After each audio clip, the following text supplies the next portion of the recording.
किसी भी इंसान की सेहत का अच्छा या बुरा होना तीन बातों पे सबसे ज्यादा डिपेंड करता है। एक है सही तरह का खाना, दूसरा है सही समय पर नींद और आराम का ख्याल रखना, और तीसरा है एक्सरसाइज। अगर वजन बढ़ाना हो तो एक्सरसाइज करने के लिए कहा जाता है, वजन घटाना हो तब भी एक्सरसाइज के लिए ही कहा जाता है। यहाँ तक कि बीमारियां दूर करने और फिट रहने के लिए भी एक्सरसाइज करने की ही सलाह दी जाती है। ग्लोइंग स्किन और मजबूत बालों के लिए भी एक्सरसाइज करने को कहा जाता है। लेकिन एक्सरसाइज तो बहुत तरीके की होती है। आखिर किस फायदे के लिए कौन सी एक्सरसाइज करनी चाहिए?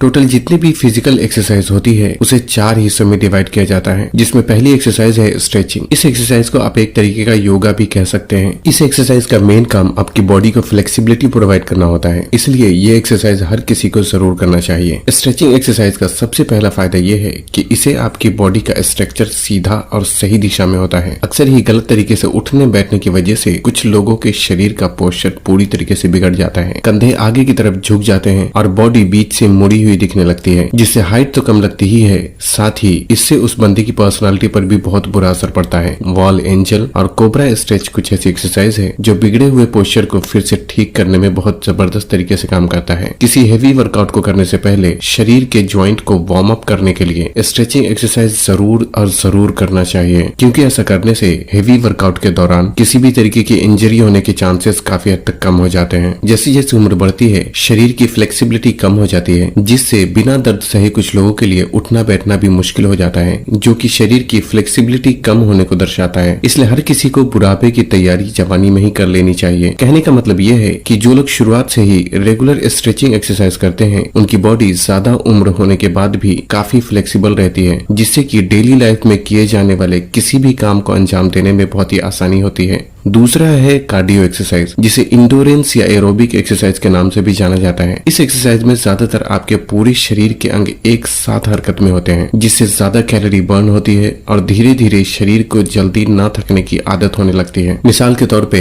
Jogging, running, swimming, cycling, sports playing और हर वो काम जिसमें आपके शरीर का ज्यादातर हिस्सा हरकत में होता है, उन सभी तरीके की एक्सरसाइज को कार्डियो एक्सरसाइज के नाम से जाना जाता है। यहाँ तक कि अगर आप कुछ ऐसे निजी काम भी करते हैं जिसमें आपका शरीर हरकत में होता है तो उसे भी कार्डियो एक्सरसाइज की श्रेणी में ही गिना जाता है। कार्डियो एक्सरसाइज में आपकी स्पीड जितनी ज्यादा होती है उसका शरीर पे असर भी उतना ज्यादा होने लगता है। मिसाल के तौर पे अगर आप वॉकिंग कर रहे हैं तो इसे लो इंटेंसिटी कार्डियो एक्सरसाइज कहा जाता है, जिसका शरीर पे बहुत कम असर होता है। अगर आप जॉगिंग कर रहे हैं यानी आपकी स्पीड चलने से थोड़ी ज्यादा और दौड़ने से थोड़ी कम है तो इसे मीडियम इंटेंसिटी कार्डियो एक्सरसाइज में गिना जाता है। और फाइनली अगर आप दौड़ रहे हैं तो इसे हाई इंटेंसिटी कार्डियो एक्सरसाइज कहा जाता है, जिसका शरीर पे असर भी ज्यादा होता है। इसलिए एक्सरसाइज की स्पीड आपको अपनी उम्र और ताकत के हिसाब से रखनी चाहिए। कार्डियो एक्सरसाइज करने से दिल की धड़कन तेज होती है और पूरे शरीर में खून का दौरान तेजी से होने लगता है। आपके शरीर में ऑक्सीजन की जरूरत बढ़ जाती है, जिससे आपकी सांसें भी तेज होने लगती है। आपके शरीर की कोशिकाओं की इंसुलिन सेंसिटिविटी बढ़ जाती है, जिससे डायबिटीज, कोलेस्ट्रॉल, पीसीओडी और दिल से जुड़ी बीमारियां होने के चांसेस भी बहुत कम हो जाते हैं। हमारा सर, जो कि शरीर के सबसे ऊपरी हिस्से पर होता है, नॉर्मली वहां तक खून का दौरान ठीक से नहीं हो पाता। कार्डियो एक्सरसाइज करने से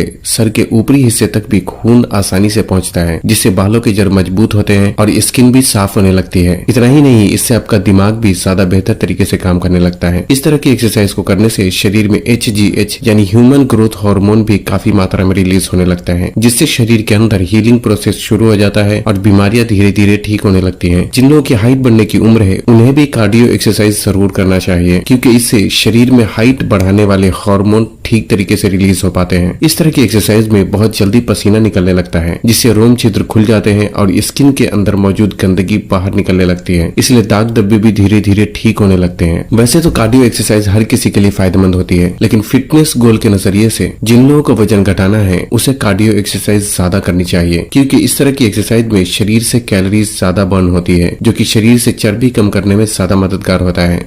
सेफ्टी और सावधानियां। कार्डियो एक्सरसाइज में जैसे जैसे आपकी स्पीड बढ़ती है उसका शरीर पे असर भी ज्यादा होने लगता है, लेकिन आपको हमेशा ही ये याद रखना चाहिए कि हाई स्पीड एक्सरसाइज को करने से पहले आपके शरीर को उसके लिए तैयार करना भी जरूरी होता है। इसलिए शुरुआत के 4 से 5 मिनट लो स्पीड में यानी धीरे धीरे एक्सरसाइज करना चाहिए, ताकि आपका शरीर हाई स्पीड एक्सरसाइज के लिए तैयार हो जाए और कोई भी इंजरी ना हो। जिन लोगों को दिल से जुड़ी बीमारी है उसे कार्डियो एक्सरसाइज को बहुत ही ज्यादा स्पीड में नहीं करना चाहिए, क्योंकि हाई स्पीड में एक्सरसाइज करने से आप आपका दिल खून को बहुत ही तेजी से नसों में छोड़ता है, लेकिन दिल की बीमारी वाले लोगों की नसों में पहले से ही ब्लॉकेज होने की वजह से जब खून नसों से होकर ज्यादा तेजी से गुजरता है तो ब्लॉकेज वाली जगह पर ज्यादा प्रेशर क्रिएट होने लगता है, जिससे सीने में दर्द शुरू होने के साथ साथ दूसरी प्रॉब्लम भी हो सकती है। इसलिए दिल के मरीज को एरोबिक एक्सरसाइज करना तो चाहिए, लेकिन हाई स्पीड में ना करके लो स्पीड से मीडियम तक ही रखना चाहिए। फॉर एग्जाम्पल वॉकिंग और जॉगिंग बेस्ट ऑप्शन हो सकता है, लेकिन हाई स्पीड रनिंग नहीं करना चाहिए। जिन लोगों को हाई ब्लड प्रेशर की प्रॉब्लम है उन्हें भी बहुत ज्यादा स्पीड वाली एक्सरसाइज को अवॉइड करना चाहिए।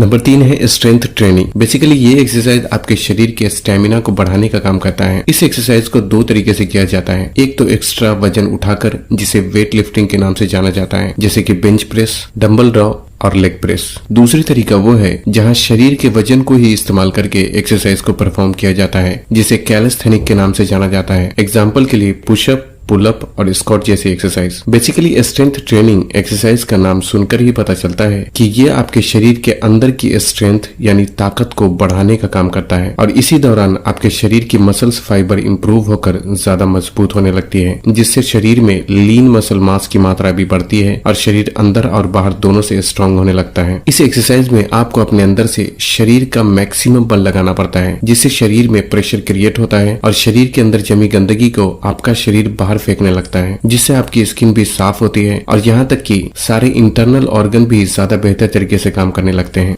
सेफ्टी और सावधानियां। लोग स्ट्रेंथ ट्रेनिंग करने से पहले वार्म अप एक्सरसाइज नहीं करते, उनमें अक्सर ही स्ट्रेच मार्क्स और कभी कभी ज्वाइंट पेन भी शुरू हो जाते हैं। इसलिए ऐसी हेवी एक्सरसाइज करने से पहले 10 से 15 मिनट के लिए आपको अपनी उस मसल्स को स्ट्रेच करके वार्म अप जरूर कर लेना चाहिए जिसके लिए आप एक्सरसाइज करने वाले हैं। इस तरह की एक्सरसाइज को करते हुए आपको समय के साथ साथ धीरे धीरे वजन को बढ़ाने की कोशिश करना चाहिए, लेकिन यहाँ आपको अपनी कैपेसिटी का ख्याल रखना चाहिए। ना तो आपको इतना ज्यादा वजन उठा लेना चाहिए जिससे कि कोई प्रॉब्लम हो जाए, और न ही इतना कम वजन उठाना चाहिए जिससे कि शरीर पर कोई असर ही ना हो। इस एक्सरसाइज को अक्सर लोग गिनती बढ़ाने के लिए बहुत जल्दी करते हैं, जिससे एक्सरसाइज के पूरे फायदे शरीर को नहीं मिल पाते। और ऐसा इसलिए क्योंकि स्ट्रेंथ ट्रेनिंग की लगभग सभी एक्सरसाइज को धीरे धीरे और सही फॉर्म में करना चाहिए। साथ ही एक्सरसाइज के दौरान शरीर को टाइट और सही दिशा में रखना भी बहुत जरूरी होता है, तभी आपको एक्सरसाइज के सही फायदे मिल पाते हैं।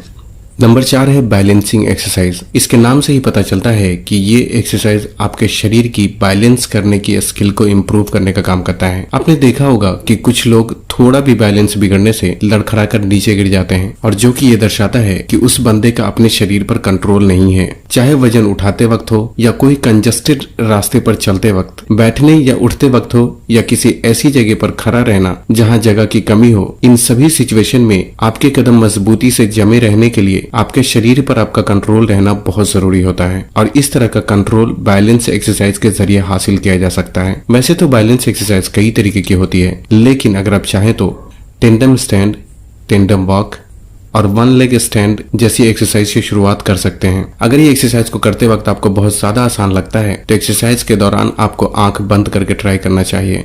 सभी बातों का कंक्लूजन ये है कि 4 तरह की एक्सरसाइज में स्ट्रेचिंग और बैलेंसिंग एक्सरसाइज कोई भी कर सकता है, लेकिन कार्डियो और स्ट्रेंथ ट्रेनिंग अपने फिटनेस गोल के हिसाब से करना चाहिए। अगर आपको सिर्फ फिट रहना है तो हफ्ते में 3 दिन स्ट्रेंथ ट्रेनिंग और 3 दिन कार्डियो कर सकते हैं। अगर आपको वजन बढ़ाना है तो आपको हफ्ते में 5 से 6 दिन स्ट्रेंथ ट्रेनिंग जरूर करना चाहिए, और साथ ही ये ख्याल रखें कि जो भी बहुत ज्यादा भाग दौड़ वाले खेल, काम या फिर कोई एक्सरसाइज होती है उसे कम करना चाहिए, क्योंकि इस तरह बहुत ज्यादा तेजी से भाग दौड़ करने से शरीर से ज्यादा कैलोरी बर्न होती है और ऐसे में आपको वजन बढ़ाने में दिक्कतें हो सकती है। हालांकि कभी कभी या हफ्ते में एक आध बार अगर आप ऐसा करते हैं तो इसमें कोई प्रॉब्लम नहीं है। अगर आपको वजन घटाना है तो हफ्ते में 7 दिन आपको कम से कम 20 से 30 मिनट के लिए कार्डियो एक्सरसाइज जरूर करना चाहिए, और बेहतर यह है कि इन 7 दिनों में 3 दिन आपको ऐसा भी रखना चाहिए जब कार्डियो और स्ट्रेंथ ट्रेनिंग दोनों एक्सरसाइज को आपको परफॉर्म करना चाहिए, लेकिन इस दिन आपको पहले स्ट्रेंथ ट्रेनिंग परफॉर्म करके उसके बाद कार्डियो एक्सरसाइज परफॉर्म करना चाहिए। इस तरह से एक्सरसाइज का ज्यादा बेहतर तरीके से आपके शरीर पर असर होता है। बॉडी को फिट रखने के लिए आपके शरीर के हिसाब से खान पान भी सही होना बहुत जरूरी होता है, और उसके लिए हम आगे आने वाली वीडियो में इंशाल्लाह बात करेंगे। तो बस आज के लिए इतना ही। वीडियो को उन लोगों तक जरूर पहुंचाएं जो इस बारे में नहीं जानते, और तब तक के लिए अपना ख्याल रखें। अल्लाह हाफिज।